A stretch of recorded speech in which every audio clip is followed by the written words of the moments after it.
Hi guys, welcome to Anushala by Anushree. This is our lecture number 2 for class 9 civics chapter number 2 constitutional design. चलो शुरू करेंगे। कल हमने देख लिया था साउथ अफ्रीका की केस स्टडी और उससे हमने क्या सीखा, मतलब कि वहाँ पर कॉन्स्टिट्यूशन क्यों ज़रूरी था, क्यों बना और किस तरीके से बना, कौन कौन सी वैल्यूज़ को साथ लेकर बना। इसके बाद हमने कॉन्स्टिट्यूशन को अलग से देखा कि कौन कौन से फीचर्स कॉन्स्टिट्यूशन में होने चाहिए, क्या चीज़ें कॉन्स्टिट्यूशन कैरी करता है अपने अंदर। ठीक है, चलो आज हम पढ़ने वाले हैं स्पेसिफिकली इंडियन कॉन्स्टिट्यूशन के बारे में और वो कैसे बना। ठीक है, बिना देर किए चलेंगे पेज नंबर 7 पर। चलो, मेकिंग ऑफ इंडियन कॉन्स्टिट्यूशन 1947 की बात हो रही है यहाँ पर। क्यों? क्योंकि 1947 में इंडिया गॉट इंडिपेंडेंस, है ना। A country was born through partition on the basis of religious difference. Partition तो हम सबको पता है, partition between India and Pakistan, Pakistan and India. ठीक है ना। अब देखो, पार्टीशन से नई कंट्री का बर्थ हुआ, पाकिस्तान का बर्थ हुआ। पहले पाकिस्तान एग्जिस्ट तो नहीं कर रहा था कि दो एग्जिस्टिंग एक पाकिस्तान और एक इंडिया एग्जिस्टिंग था जिससे डिवीजन हो रहा है, नहीं। इंडिया इकलौता एक बड़ी कंट्री थी, ठीक है, और फिर उससे एक पार्टीशन हुआ, उससे एक हिस्सा निकला जिसका नाम था पाकिस्तान। और क्यों निकला? On the basis of religious differences. ठीक है, अब रिलीजियस डिफरेंसेस बहुत पहले से चले आ रहे थे, फ्रीडम स्ट्रगल चल रहा था, तब भी कई इंस्टेंसेस ऐसे आए जहाँ पर हिंदू और मुस्लिम्स दोनों एक साथ लड़ रहे थे। ठीक है, लीडर्स जो थे वो एक साथ लीड कर रहे थे दोनों को, लेकिन धीरे धीरे करके कुछ ऐसे सर्कमस्टांसेस बनी कि दोनों को अलग होना पड़ा। ठीक है, लीडर्स ने फाइनली ये डिसाइड किया कि भाई अब इनको अलग कर देना ही बेटर है। बाय, क्योंकि पार्टीशन जो हो रहा था, मतलब पार्टीशन की वांट में भी, पार्टीशन की डिमांड में भी, और साथ में जब पार्टीशन एक्चुअली हो रहा था, लोग यहाँ से वहाँ मूव कर रहे थे, तब भी बहुत ज़्यादा वो वायलेंस जो था वो दोनों कंट्रीज़ को फेस करना पड़ा। ठीक है, बहुत सारे इनोसेंट लोग जो हैं बहुत ख़राब तरीके के वायलेंस के शिकार बने यहाँ पर। ठीक है, British left it to princely states rulers to decide whether they wanted to merge with India और पाकिस्तान और remain independent. 1945 the end of world war 2। ठीक है, और यहीं पर फॉर्मेशन होता है आपके यूनाइटेड नेशंस का, राइट। ऐसे हम बहुत सारे इंसिडेंसेस जो किसी एक ईयर में हुए हैं उनको याद रखने की कोशिश करते हैं। जब एक के बारे में पढ़ो, दूसरा क्विकली 1 सेकंड के अंदर याद कर लो। ठीक है, सो 1947 में वर्ल्ड वॉर 2 खत्म हुआ और तभी इंडियंस को और ब्रिटिशर्स को भी समझ में आया था कि अब हमें मिलने वाली है इंडिपेंडेंस, अब हमें किसी भी हाल में इंडिपेंडेंस चाहिए। और ब्रिटिशर्स को भी ये समझ में आया था कि अब क्योंकि हम बहुत ज़्यादा फाइनेंशियली खुद ही वीक होते चले जा रहे हैं, तो अब हम अपनी कॉलोनीज़ को भी उतना नहीं संभाल पाएंगे। तो वो डिसाइड करते हैं कि ठीक है, इसको भी इंडिया को भी इंडिपेंडेंट कर देना चाहिए। अब जब पूरी कंट्री की मेकिंग चल रही थी, पूरी कंट्री जब तैयार हो रही थी इंडिपेंडेंट होने के लिए, तो प्रिंसली स्टेट्स थे हमारे पास। प्रिंसली स्टेट्स से मतलब जो राजा महाराजा अभी भी बहुत सारे स्टेट्स में रूल कर रहे थे, उनकी चॉइस पर छोड़ दिया ब्रिटिशर्स ने कि आप डिसाइड कर लो कि आपको इंडिया के साथ जाना है कि पाकिस्तान के साथ जाना है। ठीक है, या फिर आपको इंडिपेंडेंट रहना है, ये भी एक ऑप्शन था। ठीक है, whether you want to go with India Pakistan और you want to remain independent. ठीक है, तो इसमें जो कंट्री को यूनाइट करने का काम होता है कि भैया इंडिया में ही स्टेट्स रहें, बाहर ना जाएं, ये गवर्नमेंट, मतलब ये जो उस समय के लीडर्स होते हैं वो किसको देते हैं? सरदार वल्लभ भाई पटेल। इसलिए हम इनको कहते हैं आयरन मैन। ठीक है, और हमने यहाँ पर क्या किया, आपने अभी गुजरात में कुछ साल पहले जो स्टैचू ऑफ यूनिटी बना है वो इन्हीं का स्टैचू है। ठीक है, और स्टैचू ऑफ यूनिटी क्यों है? क्योंकि इन्होंने पूरी इंडिया को, सारे प्रिंसली स्टेट्स को यूनाइट करने का काम किया। ठीक है, ताकि वो इंडिया को छोड़कर या इंडिपेंडेंट होने की बात ना करें, वो इंडिया में ही रहे। ठीक है, इंडिया की डाइवर्सिटी और यूनिटी को मेंटेन कर सके, इसलिए इनके नाम पर बना स्टैचू ऑफ यूनिटी। ठीक है, हर चीज़ के पीछे एक कारण है, थोड़ा सा सोचो समझो तो कारण मिल जाता है, राइट। और यहाँ पर अनुशाला में मैं यही कोशिश करती हूँ कि मैं सिर्फ वेगली आपको टॉपिक ना पढ़ा दूँ। ठीक है, आपको समझ आना चाहिए कि अगर कोई चीज़ है तो क्यों है, राइट। क्योंकि रटने के लिए वैसे भी बहुत सारे सब्जेक्ट्स हैं, इस सब्जेक्ट में भी बहुत कुछ आपको रटने के लिए मिल जाएगा। तो कम से कम जिन चीज़ों को हम समझ सकते हैं, जिनके पीछे का कारण हम जान सकते हैं, तो उनको हमें जानना चाहिए। Okay, our national movement was merely a struggle against foreign rule. ठीक है, it was also a struggle to rejuvenate our country or to transform our society and politics। यहाँ पर not लिखना रह गया है, was not। ठीक है, हमारा जो नेशनल मूवमेंट था वो सिर्फ दूसरी कंट्री के अगेंस्ट एक स्ट्रगल नहीं था कि फॉरेन रूल हमारे ऊपर हो रहा है तो हम उसके अगेंस्ट जा रहे हैं।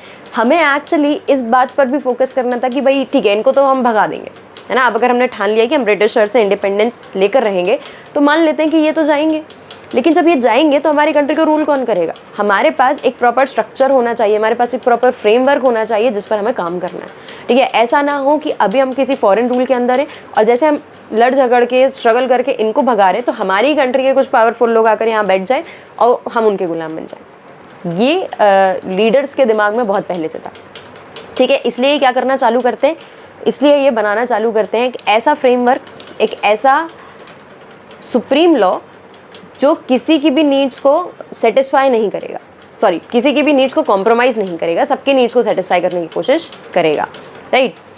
सो it was also struggle to rejuvenate our country. Rejuvenate मतलब नए सिरे से उसको बनाना, and to transform our society and politics. Politics मतलब अभी हम फॉरेन रूल के अंदर थे, अब हम इंडिपेंडेंट होना चाह रहे हैं और सोसाइटी को भी चेंज करना है, ठीक है।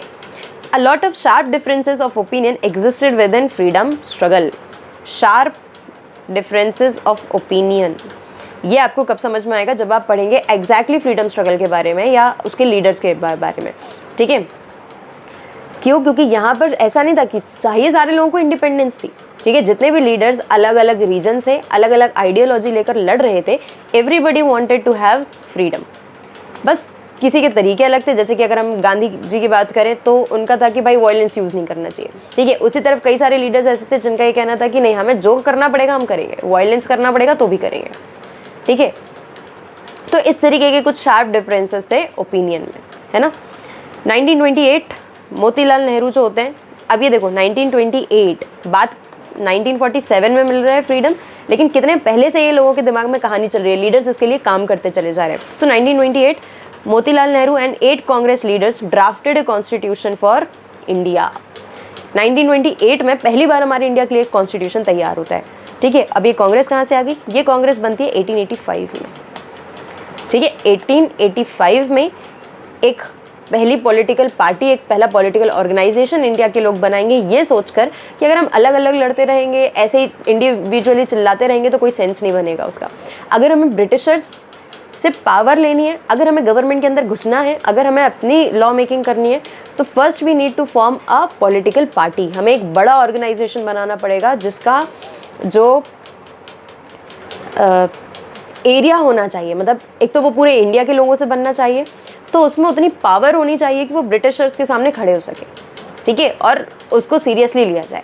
तो इसलिए बनाया गया ऑल इंडिया नेशनल कांग्रेस, ठीक है। नेशनल कांग्रेस बनाई गई, तो कब बनाया, 1885 में। 1885 से कांग्रेस के लीडर्स जो होते हैं वो एक्टिव होते हैं, बीच में कई बार काम थोड़ा स्लो भी होता है, ठीक है। बहुत सारे मूवमेंट्स होते हैं जैसे कि quit India movement, non cooperation movement या सिविल डिसोबीडियंस मूवमेंट में कई बार ये भी होता है कि महात्मा गांधी इन लोगों को बोलते हैं कि आपको लेजिस्लेटिव काउंसिल्स के इलेक्शन नहीं लड़ने चाहिए, या आपको अपनी जो पोजीशन पे आप पहुँचे हैं उससे बॉयकॉट करना चाहिए। कई सारे लोग ये बात से सेटिस्फाई नहीं होते कि अब बड़ी मुश्किल से तो हम यहाँ पर आए हैं, अब हम इसको भी अपनी मर्जी से क्या करें, छोड़ दें, तो ये तो नहीं हो पाएगा। तो ये थे डिफरेंसेस ऑफ ओपिनियन, अलग अलग तरीके से काम करने के तरीके थे लोगों के, राइट। तो 1928 में पहली बार एक कॉन्स्टिट्यूशन बना, लेकिन ये वो कॉन्स्टिट्यूशन नहीं था, ठीक है। मतलब जो कॉन्स्टिट्यूशन आज हम फॉलो करते हैं ये नहीं था, ये एक छोटा फ्रेमवर्क था, एक कच्चा तरीका था कि हाँ कैसे काम होना चाहिए, कैसे कॉन्स्टिट्यूशन बनना चाहिए। 1931 में कराची सेशन हुआ इंडियन नेशनल कांग्रेस का, INC मतलब इंडियन नेशनल कांग्रेस। कराची एक जगह का नाम, ठीक है, जो अभी कहाँ है, पाकिस्तान में, प्रेजेंट डे पाकिस्तान। तब तो पाकिस्तान था नहीं, कोई पार्टीशन हुआ नहीं था, पार्टीशन हुआ 1947 में, ठीक है। तो कराची में एक सेशन होता है इंडियन नेशनल कांग्रेस का, जो ये डिसाइड करने के लिए होता है कि how independent India's constitution should look like. मतलब कि इट्स लाइक घर वालों ने परमिशन दी नहीं है अभी पिकनिक जाने की या ट्रिप पर जाने की, आपने पैकिंग करना चालू कर दिया है, आपने अपने दिमाग में तैयारी बनानी चालू कर दी कि अच्छा कौन से कपड़े लेकर जाना है, क्या सामान लेकर जाना है, कहाँ जाना है, कैसे जाएंगे, ये सारा कुछ आपने दिमाग में चालू कर दिया, लेकिन अभी आपने परमिशन के लिए पूछा नहीं है या परमिशन आपको ग्रांट हुई नहीं है, ठीक है। तो 1931 में ये डिसाइड करने के लिए एक मीटिंग हुई, एक सेशन हुआ कि इंडिपेंडेंट इंडिया का कॉन्स्टिट्यूशन दिखना कैसा चाहिए। दिखना मतलब बाहर का कवर नहीं, क्या चीज़ें हम उसमें इंक्लूड करना चाहते हैं, कौन कौन से फीचर्स की डिमांड हमारी कंट्री में है, या कौन कौन से राइट्स हमें अपने लोगों को देने पड़ेंगे। Both emphasised on including universal adult franchise, equality, liberty and protection of minorities. Minorities को बचाया जाए, ऐसा नहीं होना चाहिए कि मेजॉरिटी ज़्यादा है तो माइनॉरिटीज़ पर ध्यान ही नहीं दिया जा रहा। अगर डेमोक्रेसी काम करती है मेजॉरिटी से, ठीक है, this is clear, but democracy minority का भी ध्यान रखती है कि ऐसा नहीं होना चाहिए कि माइनॉरिटी के इंटरेस्ट जो है वो हर बार सेक्रीफाइस हो रहे हैं। लिबर्टी यानी फ्रीडम मिलना चाहिए, इक्वालिटी समानता का अधिकार हम समझते ही हैं, और सबने मतलब दोनों सेशंस में यही बात सामने आई कि भाई यूनिवर्सल एडल्ट फ्रेंचाइज तो होना ही होना, मतलब 18 और उससे अब 18 और 18 प्लस ईयर्स ऑफ एज जो है वो बेसिस होना चाहिए वोटिंग के अधिकार का। क्योंकि हमने देखा बहुत सारी ऐसी कंट्रीज़ जिनको अपने लोगों को, ठीक है, सारे लोगों को और दोनों जेंडर को वोटिंग का अधिकार देने में बहुत समय लग गया। इंडिया के लीडर्स को एक चीज़ समझ में आई कि भाई सबसे ज़रूरी ये है, सबसे पहले ये दो, ठीक है, हम आज़ाद हो रहे हैं, हम आज से 1947 की शुरुआत से हम क्या कर रहे हैं, मतलब इंडिपेंडेंस की शुरुआत से हम क्या कर रहे हैं, 18 और 18 प्लस वाले लोगों को वोटिंग का अधिकार दे रहे हैं। चाहे मेन हो, वेमेन हो, थर्ड जेंडर हो, सबको राइट टू वोट है अगर आप 18 या 18 प्लस हैं तो, ठीक है। तो ये इंडिया के कॉन्स्टिट्यूशन की एक खास बात है, क्योंकि अगर आप देखें तो सऊदी अरेबिया की वेमेन को, ओनली वेमेन, सऊदी अरेबिया की वेमेन को 2015 में मिला वोटिंग राइट, है ना, फर्स्ट चैप्टर में हमने पढ़ा था। तो कितना ज़्यादा समय ले रहे हैं कंट्रीज़ अपने यहाँ के लोगों को पॉलिटिकल इक्वालिटी देने में, जो कि इंडिया ने इंडिपेंडेंट होते ही लोगों को दे दी, ठीक है। Thus some basic rules, thus some basic values were accepted by all leaders much before the constituent assembly met। अब कॉन्स्टिट्यूएंट असेंबली क्या है, 2 मिनट लिए रुको, समझ में आएगा, ठीक है। तो बहुत सारे बेसिक वैल्यू जो है वो पहले ही बन गई थी, हाँ, मतलब सारे लोगों के लीडर्स के मन में ये एक्सेप्टेड था कि हाँ भाई यूनिवर्सल फ्रेंचाइज तो देना ही है, अभी हमने कहीं लिखा हो या नहीं, इक्वालिटी हमें देनी ही है। किसी भी काम को करने से पहले जो बेसिक वैल्यूज़ है, बेसिक आइडिया दिमाग में आना चाहिए, बहुत कुछ क्लियर था even before making the constitution, right. Familiarity with political institution of colonial rule have developed an agreement over institutional design। ये एक फ़ायदा था जो कांग्रेस के बनने का लोगों को मिला, मतलब इंडिया को मिला। कांग्रेस बनी तो कांग्रेस में लीडर इलेक्ट हुए तो उन्होंने ब्रिटिशर्स एक्चुअली काम कैसे करते हैं, ठीक है, या पार्लियामेंट्री फॉर्म ऑफ गवर्नमेंट काम कैसे करता है, ये उसमें घुसकर देखा तो उनको समझ में आया, ठीक है। मतलब सिस्टम के अंदर जाकर उसमें पार्टिसिपेट करके जब लोगों ने ये चीज़ समझी, लीडर्स ने ये चीज़ समझी, तो उनको समझ में आ गया कि ठीक है, जब हम इंडिपेंडेंट होंगे ना तो हमें पॉलिटिकली काम कैसे करना है, ठीक है। ये फ़ायदा मिला इंडिया को कांग्रेस के बनने से, ठीक है, क्योंकि हमने कॉलोनियल रूल में किस तरीके से पॉलिटिकल इंस्टीट्यूशन काम करते हैं, ठीक है, फैमिलियरिटी मिली, मतलब उसके साथ एक उनको समझ मिली, राइट, उनको समझने का मौका मिला कि बेसिक्स काम कैसे होते हैं। तो जिसकी मदद से क्या हुआ कि इंस्टीट्यूशनल डिज़ाइन के ऊपर एक एग्रीमेंट मिल गया। इंस्टीट्यूशनल डिज़ाइन क्या थी कि भाई इंडिया जब इंडिपेंडेंट होगी तो हम भी फॉलो करेंगे पार्लियामेंट्री फॉर्म ऑफ गवर्नमेंट, मतलब हमारे पास भी एक पार्लियामेंट होगी, उसमें 2 हाउसेज होंगे, प्रेसिडेंट भी उसमें इंक्लूड होंगे, कौन सा हाउस कैसे काम करेगा, ये सब कुछ था इंस्टीट्यूशनल डिज़ाइन, जो हम कांग्रेस क्योंकि कॉलोनियल रूल में पार्टिसिपेट कर रही थी तो उसने सीख लिया था। तो लीडर्स के दिमाग में एक आइडिया था कि हाँ भाई काम कैसे करना है, ठीक है। British gave voting rights to only a few, लेकिन आपको ये बात समझनी ज़रूरी है कि जब इवन इंडिया जो थी, जब इंडिया में बनी इंडियन नेशनल कांग्रेस, ठीक है, मतलब INC जब बनी, तब भी ऐसा नहीं था कि इंडिया में सारे लोगों को वोटिंग का अधिकार मिल गया था। बहुत कम लोगों को वोटिंग का अधिकार किसने दिया, ब्रिटिशर्स ने, ठीक है। British gave voting rights to only a few but those leaders who got right to vote for legislative assemblies got ideas about functioning of institutions, ठीक है। हमको वोटिंग का अधिकार सारे लोगों को नहीं मिला, लेकिन जितनों को मिला उन्होंने दिमाग लगाया, ठीक है। उन्होंने सिर्फ ये नहीं सोचा कि चलो पावर मिली एक एक्सरसाइज करते हैं, उन्होंने ये सोचा कि भाई काम समझते चलो, ठीक है, कि हम एक पॉलिटिकल इंस्टीट्यूशन कैसे बनाते हैं, उसमें काम कैसे होता है, इलेक्शंस कैसे होते हैं, डिसीजन मेकिंग कैसे होती है, डिबेट डिस्कशन और डिसाइड कैसे किया जाता है, लॉ कैसे बनते हैं, उसको फॉलो कैसे कराया जाता है, ये सब कुछ सीख लिया किसने, लीडर्स ने, ठीक है, जिनको वोटिंग का अधिकार मिला, ठीक है। यहाँ समझो, जैसे अगर आप किसी के अंडर इंटर्नशिप करते हैं, ठीक है, आप किसी भी करियर में जाएं, अगर आप ट्रेनिंग ले रहे हैं या आप इंटर्नशिप कर रहे हैं, तो आपको एक चीज़ समझ में आती है कि ट्रेनिंग या इंटर्नशिप में आपके पास बहुत ज़्यादा काम या आपके पास बहुत काम तो हो सकता है, बहुत ज़्यादा पावर नहीं होती और ना ही आपको उतना ज़्यादा इनकम उसमें देखने को मिलेगा, ठीक है। लेकिन वो कौन सी स्टेज होती है? वो स्टेज होती है लर्निंग की, है ना। मतलब कि यहाँ पर आप जो इंटर्नशिप में आए हैं, आपका मेन मोटिव होना चाहिए सीख लेने का, कि भाई स्किल क्या है, काम कैसे होता है, लोगों से काम कैसे कराते हैं, ठीक है, डिसीजन मेकिंग कैसे होती है, ये सब कुछ समझना पड़ता है उस पीरियड में, ठीक है। हमारे यहाँ के लोगों के लिए, हमारे यहाँ के लीडर्स के लिए वो कौन सा पीरियड था? जब वो कॉलोनियल रूल के पार्लियामेंट्री फॉर्म ऑफ गवर्नमेंट में पार्टिसिपेट कर पा रहे थे, ठीक है। जब वो पॉलिटिकल इंस्टीट्यूशंस में घुस रहे थे, उनकी फंक्शनिंग्स को देख रहे थे, ये देख देख कर उन्होंने सीख लिया कि ठीक है, आज हमारे पास पावर नहीं है, लेकिन काम सीखते चलो, क्योंकि जब हम अपनी इंडिया को इंडिपेंडेंट कराएंगे तो काम हमें ही करना है। कॉमन पीपल को तो नहीं पता कि कैसे डिसीजन मेकिंग होती है, कैसे लॉ मेकिंग होती है, किसको पता है? हमें पता है। क्यों पता है? क्योंकि हम अभी कॉलोनियल रूल में इस सिस्टम के अंदर बैठकर सारी चीज़ों को देख पा रहे हैं, सीख पा रहे हैं, राइट। तो ये बहुत बड़ा फ़ायदा हुआ कांग्रेस के बनने का।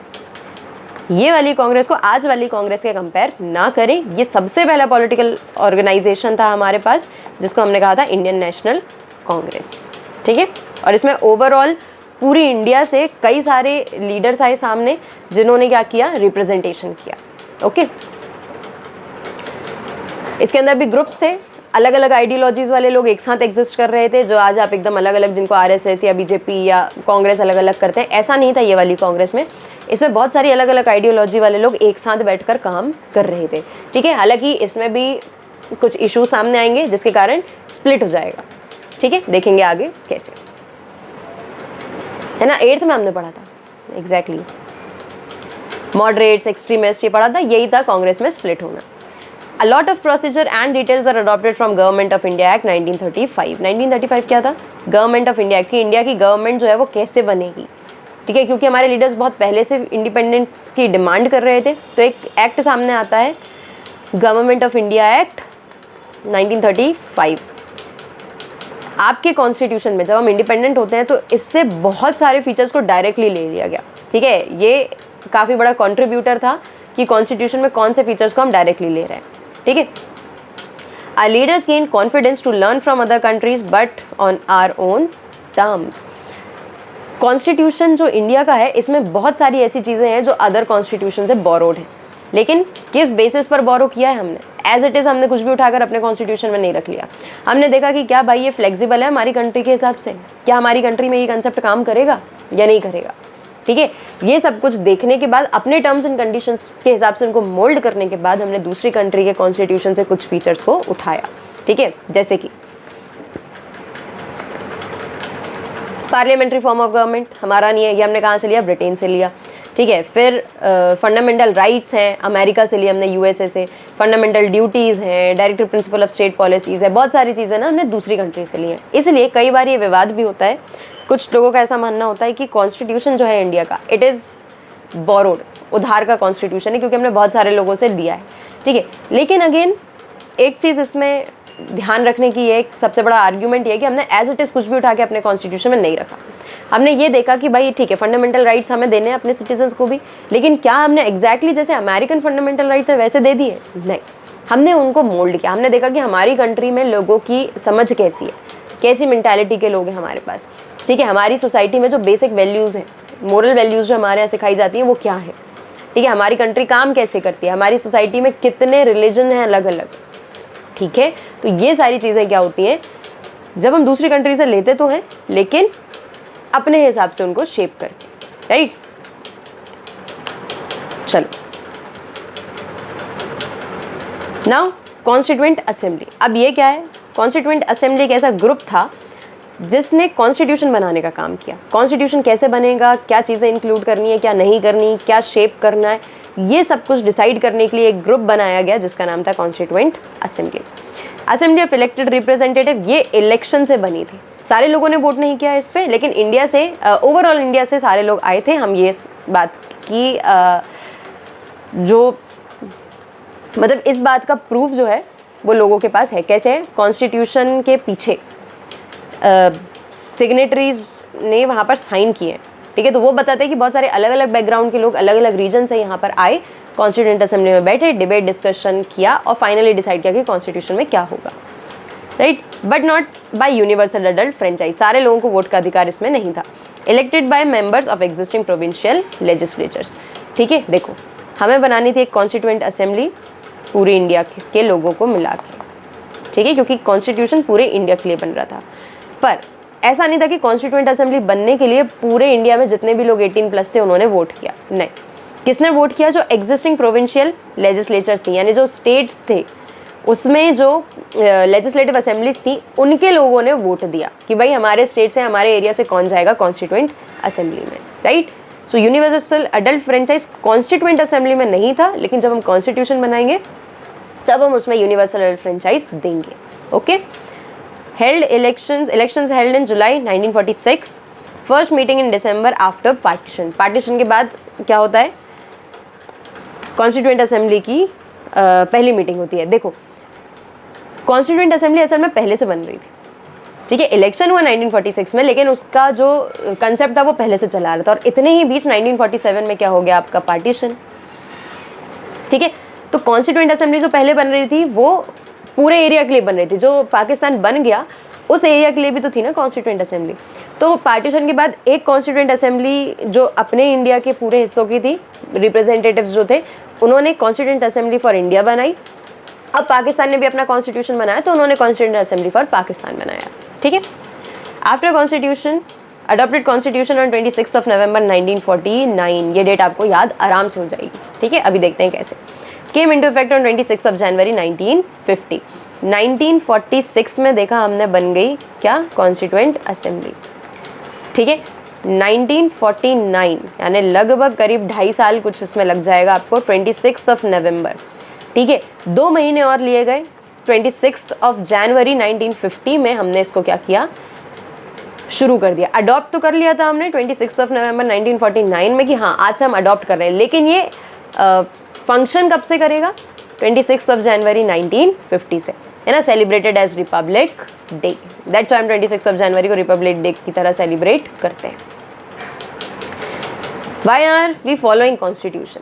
अब बड़ा क्वेश्चन, बना दिया, क्यों फॉलो करें? फॉलो क्यों करना है? देखो, because it expresses a broad consensus of the time. आज तक हम कॉन्स्टिट्यूशन को क्यों फॉलो कर रहे हैं जब वो इतने पहले बन चुका था? तो इसीलिए क्योंकि बहुत ही बड़ा कंसेंसस मिला लोगों का, ठीक है। कंसेंसस का मतलब क्या होता है? सहमति। कंसेंसस का मतलब होता है सहमति। Some provisions have been questioned but no one questioned its legitimacy. लोगों को, मतलब इंडियंस जितने भी हैं, हो सकता है कि हम में से कुछ लोगों को कॉन्स्टिट्यूशन के कुछ हिस्से या कुछ प्रोविजंस, कुछ सर्टेन एस्पेक्ट्स जो है वो पसंद ना आए, ठीक है।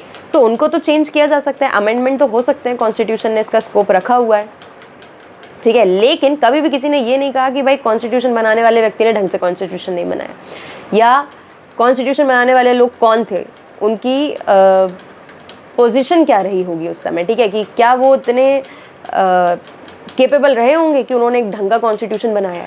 इस पर किसी ने सवाल नहीं उठाया। क्यों? क्योंकि बहुत अच्छे तरीके से काफ़ी डिबेट और डिस्कशन के बाद B.R. अम्बेडकर जो थे उन्होंने अपनी चेयरमैनशिप के अंदर कॉन्स्टिट्यूशन को पूरा ड्राफ्ट करवाया है, ठीक है। मतलब कि उस समय के लोगों की कैपेबिलिटी पर किसी ने सवाल नहीं उठाया। इसीलिए कॉन्स्टिट्यूशन की लेजिटिमेसी कि भाई ये एक तरीके का सही कॉन्स्टिट्यूशन है या नहीं, ठीक है, या केपेबल कॉन्स्टिट्यूशन है या नहीं, इस पर किसी ने सवाल नहीं उठाया। हाँ, कॉन्स्टिट्यूशन के अलग अलग प्रोविजंस पे सवाल उठते रहते हैं, और अगर सवाल सही चीज़ पर उठाए, वाकई कॉन्स्टिट्यूशन में कोई लूप होल है, तो फिर हम उसके लिए क्या कर सकते हैं? अमेंडमेंट कर सकते हैं, ठीक है। चलो, constituent assembly represented people of India. Constituent assembly जब बनी तो क्यों उसको लेजिटिमेट माना गया? क्योंकि ओवरऑल इंडिया से बहुत सारे लोग उसमें, अलग अलग प्रोविंशियल असेंबली से लोग उसमें इलेक्ट होकर आए थे, और लगभग हर एरिया से लोग उसमें शामिल थे, है ना। Representative people of India through dominated by INC, मतलब Indian national Congress, and without universal adult franchise. ये 2 पॉइंट है जिस पर एक क्वेश्चन उठाया जा सकता है कि भाई देखो, सबसे पहली बात तो ज़्यादातर मेंबर किसके थे? इंडियन नेशनल कांग्रेस के। दूसरी बात, यूनिवर्सल एडल्ट फ्रेंचाइज के अंदर से नहीं आया, इसलिए एक क्वेश्चन मार्क उठाया जा सकता है। लेकिन फिर भी ये ध्यान रखा that it insured fair geographical share of members from all region. सारे रीजन से कॉन्स्टिट्यूएंट असेंबली में लोगों को इन्वाइट किया गया था, और लोग आए, उन्होंने पार्टिसिपेट किया और कॉन्स्टिट्यूशन मेकिंग में अपना कॉन्ट्रीब्यूशन दिया, ठीक है। यूनिवर्सल एडल्ट फ्रेंचाइज उस समय शायद कंडक्ट कराना उतना ईजी भी ना रहा हो, क्योंकि हम बिल्कुल नए नए क्या हो रहे थे, अब इंडिपेंडेंट हो रहे है ना, बहुत सारी चीज़ें सोचने समझने की थी, बहुत कुछ फ्रेमवर्क्स बनाने के थे, right. Variety of political leaders and opinions belonging to different caste, religion and economic background. आज की जो पॉलिटिकल पार्टी होती है या जो पॉलिटिकल ऑर्गेनाइजेशन, हम उसमें देखते हैं कि लगभग सारे लोग जो एक से सोच रखते हैं वो लोग उस पार्टी के हो जाते हैं। लेकिन जब आईएनसी बनी, ठीक है, या जब कॉन्स्टिट्यूएंट असेंबली में लोग आए, तब वहाँ पर एक्सेप्टेंस था कि ठीक है, आप अगर मेरी सोच जैसा नहीं सोचते हैं, ठीक है, अगर आप मेरे जैसा नहीं सोचते हैं, आप मुझसे अग्री नहीं करते हैं, तो भी हम एक साथ बैठ के अपने नेशन के लिए काम कर सकते हैं, ठीक है। और आइडियली यही तो होना चाहिए। अलग अलग ओपिनियंस तो बहुत ज़रूरी है ना, एक से ओपिनियन अगर हर समय रहेंगे तो कोई भी व्यक्ति गलत कर रहा है ये समझ में कैसे आएगा, या और क्या बेटर किया जा सकता है ये कैसे समझ आएगा अगर सारे लोग एक जैसा सोचने लगेंगे तो, ठीक है। तो कॉन्स्टिट्यूएंट असेंबली में ये था कि लोग अलग अलग मेंटालिटी के थे, अलग अलग आइडियोलॉजीज लेकर चलते थे, लेकिन सबका मेन मोटिव एक था कि भाई इंडिया के लिए एक प्रॉपर कॉन्स्टिट्यूशन बनाना है, ठीक है। इसलिए यहाँ पर जो आर्ग्यूमेंट्स हुए, इसलिए यहाँ पर जो क्वेश्चंस उठते थे, मतलब जब कॉन्स्टिट्यूशन बन रहा था तो वो बहुत ही ज़्यादा, क्या कहना चाहिए, प्रोडक्टिव डिस्कशन होता था, ठीक है, क्योंकि क्वेश्चंस जो है वो सही चीज़ों पर उठते थे, right. Constituent assembly worked systematically in an open and consensual manner. Consensual मतलब अगेन यहाँ पर हम ये बात कर रहे हैं कि सारे लोगों की सहमति इसमें ली गई। ऐसा नहीं था कि कॉन्स्टिट्यूएंट असेंबली ने कुछ भी गड़बड़ तरीके से काम किया हो या लूप होल्स बनाए हों, ठीक है। सिस्टमेटिक तरीके से काम किया गया, लोगों को क्वेश्चन करने का पूरा अधिकार दिया गया और उनके क्वेश्चंस को एड्रेस भी किया गया, ठीक है। और सारे लोगों की सहमति जिन चीज़ों में बनी उसको डिसाइड करके कॉन्स्टिट्यूशन बनाया। Through debates and discussions amendments were considered. Constitution में हमेशा क्या किया गया है, अमेंडमेंट को कंसीडर किया गया है। मान लो कि कॉन्स्टिट्यूशन में एक प्रोविजन बना दिया गया, अब डिस्कस करते करते समझ में आया कि यार ये तो एग्जैक्टली जितना सही होना चाहिए उतना सही नहीं है, तो ठीक है, हम इसको चेंज कर सकते हैं, अमेंड कर सकते हैं। तो अमेंडमेंट को कंसीडर किया गया। ढेर सारे अमेंडमेंट्स अभी तक आपके सामने हो चुके हैं कॉन्स्टिट्यूशन में, ठीक है, more than around 130 I guess, right. Drafting committee chaired by doctor Bhimrao Ambedkar prepared a draft for discussion. Drafting committee क्या थी? कॉन्स्टिट्यूएंट असेंबली और ड्राफ्टिंग कमिटी में एक डिफरेंस है, आपको ये समझना पड़ेगा। देखो, कॉन्स्टिट्यूएंट असेंबली का मोटिव क्या था कि भाई कॉन्स्टिट्यूशन बनना कैसे है, ठीक है, कौन लोग बनाएंगे, सारे लोगों की सहमति होनी चाहिए, पूरे इंडिया से रिप्रेजेंटेशन आना चाहिए, हर रीजन हर बैकग्राउंड के लोग उसमें शामिल होने चाहिए, ठीक है। ये थी कॉन्स्टिट्यूएंट असेंबली, ठीक है, जिसने डिबेट किया, डिस्कस किया और काम चलने दिया। उसी के साथ कंटेम्पोररी एक बनी ड्राफ्टिंग कमेटी। ड्राफ्टिंग कमेटी का काम था कि भाई हमें पता है कि हमें ये फीचर्स कॉन्स्टिट्यूशन में डालने, अब किस सीक्वेंस में डालने, कितने डिटेल में डालने, कौन कौन से प्रोविजंस इसमें इंक्लूड करने हैं और कौन से प्रोविजंस को इंक्लूड नहीं करना है, अंडरस्टूड है। ये सब काम ड्राफ्ट करने का काम किसका था? डॉक्टर बी आर अम्बेडकर और उनकी कमेटी जिसका नाम था ड्राफ्टिंग कमेटी, ठीक है। अब ड्राफ्ट करने को आप ऐसे समझ सकते हो, जैसे अगर आप इंस्टाग्राम यूज़ करते हैं तो इंस्टाग्राम में जब भी आप कोई भी रील या कोई भी फ़ोटो पोस्ट करते हैं और आप उसको एडिट करते करते रुक जाते हैं, ठीक है, या आप किसी और काम में बिजी हो गए या कुछ के कारण आपने उसको वहीं बीच में छोड़ दिया, तो आपसे इंस्टाग्राम एक सवाल पूछता है कि क्या आप इसको ड्राफ्ट की तरह सेव करना चाहते हैं, कि अगली बार जब आप इसको दोबारा एडिट करना चाहेंगे तो यहीं से आपको मिल जाएगा, ठीक है। तो ड्राफ्ट करने का मतलब क्या है? ड्राफ्ट करने का मतलब है कि कोई भी काम प्रोसेस में है, ठीक है, वो पूरा नहीं हुआ है, वो प्रोसेस में जा रहा है, अभी आप एक फ्रेमवर्क बनाकर उसको तैयार कर रहे हो, ठीक है। तो ये था ड्राफ्टिंग कमेटी का काम। इसको किसने चेयर किया? डॉक्टर भीमराव अंबेडकर, सॉरी, ठीक है। और फिर उसके बाद इस ड्राफ्ट को भी डिस्कस किया है कॉन्स्टिट्यूएंट असेंबली ने, ठीक है, कि हाँ भाई इस तरीके से डिस्कस हो गया, सीक्वेंस में क्या क्या कैसे आना चाहिए, कौन से आर्टिकल्स किसके बाद आने चाहिए, ये सारा कुछ डिस्कस कॉन्स्टिट्यूएंट असेंबली ने किया है। जब उसको पास किया गया तो फाइनली एक हैंड रिटन कॉपी बनाई गई कॉन्स्टिट्यूशन की। येस, आपका जो कॉन्स्टिट्यूशन है आपको पता होना चाहिए, इट इज़ हैंड रिटन, ठीक है। आई गेस सम राज बिहारी नारायण ऐसे एक पर्सन थे जिन्होंने कैलीग्राफी में पूरे कॉन्स्टिट्यूशन को लिखा है। अगर आज आप किसी कॉपी को उठाकर देखते हैं ना कॉन्स्टिट्यूशन की, देखो अगर आप इंटरनेट पे ढूंढोगे ओरिजिनल कॉपी अगर आप ढूंढोगे या उसका जो PDF है या ऐसा कुछ ढूंढोगे तो आपको वो कैलीग्राफी में रिटन मिलेगा। लेकिन अगर आप किसी PDF वगैरह को ढूंढ रहे हैं तो हो सकता है कि वो आपको जो प्रॉपर हमारी बेसिक फॉन्ट जो होता है, बेसिक तरीके से आपको लिखा दिखे। लेकिन अगर आप कोई ओरिजिनल किसी लाइब्रेरी से ओरिजिनल कॉपी उठाते हैं तो आपको प्रॉपर जैसा कॉन्स्टिट्यूशन है वैसा देखने को मिलेगा। ठीक है, उसमें पार्ट्स लिखे होंगे, इंडेक्स होगा, कैलीग्राफी में सब कुछ रिटर्न है, लास्ट में शेड्यूल्स वगैरह भी आपको देखने को मिलेंगे और उसके भी लास्ट में आपको देखने को मिलेगा उन सारे लोगों के नाम और सिग्नेचर जिन्होंने कॉन्स्टिट्यूएंट असेंबली में पार्टिसिपेट किया। ठीक है, तो कभी मौका मिले तो ज़रूर से कॉन्स्टिट्यूशन को एक बार देखें। राइट, अब कॉन्स्टिट्यूशन की फिलॉसफी क्या है, किस बेसिक आइडिया पे कॉन्स्टिट्यूशन ने काम किया है, ये पूरे कॉन्स्टिट्यूशन को पढ़ने पर पता चलता। लेकिन उसकी फ़िलॉसफी को हमने एक छोटा सा स्ट्रक्चर दिया, एक छोटा सा फॉर्मेट दिया जिसको कह दिया गया प्रीएम्बल। कि ठीक है, अगर आप पूरा कॉन्स्टिट्यूशन नहीं पढ़ते हैं तो अगर आप प्रीएम्बल को ढंग से समझ लेते हैं तो आपको इतना बेसिक आइडिया लग जाएगा कि भाई कॉन्स्टिट्यूशन कहना क्या चाहता है, किस बेसिस पर, किस फिलॉसफी पर कॉन्स्टिट्यूशन जो है हमने उसको बनाया है। ठीक है, प्रीएम्बल के लिए जगह छोड़ेंगे, मतलब प्रीएम्बल इस लेक्चर में कवर नहीं करेंगे, एक सेपरेट लेक्चर बनेगा सिर्फ और सिर्फ प्रीएम्बल के लिए, जहाँ पर आप उसको अच्छे से समझ सकते हैं। किसी भी क्लास का व्यक्ति, किसी भी एग्जाम को देने वाला व्यक्ति प्रीएम्बल अगर समझ लेता है तो बहुत ज़्यादा यूज़फुल हो जाता है। एक तो कॉन्स्टिट्यूशन में इंसाइट मिलती है आपको, दूसरी चीज़ आपको ये बेसिक समझ में आता है कि एक एक शब्द एक्चुअली कितना बड़ा मीनिंग कैरी कर सकते हैं। ठीक है, क्योंकि प्रीएम्बल आप देखेंगे तो बहुत छोटा है, कॉन्स्टिट्यूशन आप देखेंगे तो बहुत बड़ा है, लेकिन प्रीएम्बल छोटा सा है, एक पेज का एक प्रीएम्बल भी आपके कॉन्स्टिट्यूशन के बारे में पूरा क्लैरिटी आपको प्रोवाइड करेगा। ठीक है, तो कॉन्स्टिट्यूशन को यहीं पर रोकेंगे। प्रीएम्बल के लिए नेक्स्ट लेक्चर में पूरा प्रीएम्बल, आइडियोलॉजी और उसके सारे वर्ड और उनके मीनिंग्स जो हैं उनको हम प्रीएम्बल में कवर करेंगे। ठीक है, so this was all about today's lecture. अगर ये लेक्चर पसंद आया है तो लाइक ज़रूर से करें, कमेंट में मुझे बताएं कि आप और क्या एक्सपेक्ट कर रहे हैं, या क्या मैं जस्टिस कर पा रही हूँ इस सब्जेक्ट के साथ, या उतना समझा पा रही हूँ आपको या नहीं। ठीक है, दोस्तों के साथ शेयर कर दें, जो भी आसपास स्टूडेंट्स हैं, अगर आपको लगता है कि लेक्चर उनके लिए यूज़फुल हो पाएगा, उनको कुछ इंसाइट मिलेगी, कुछ सीखने को मिलेगा तो ज़रूर से। और साथ में अगर आपने अनुशाला को सब्सक्राइब नहीं किया है तो please do subscribe. Thank you so much, keep watching.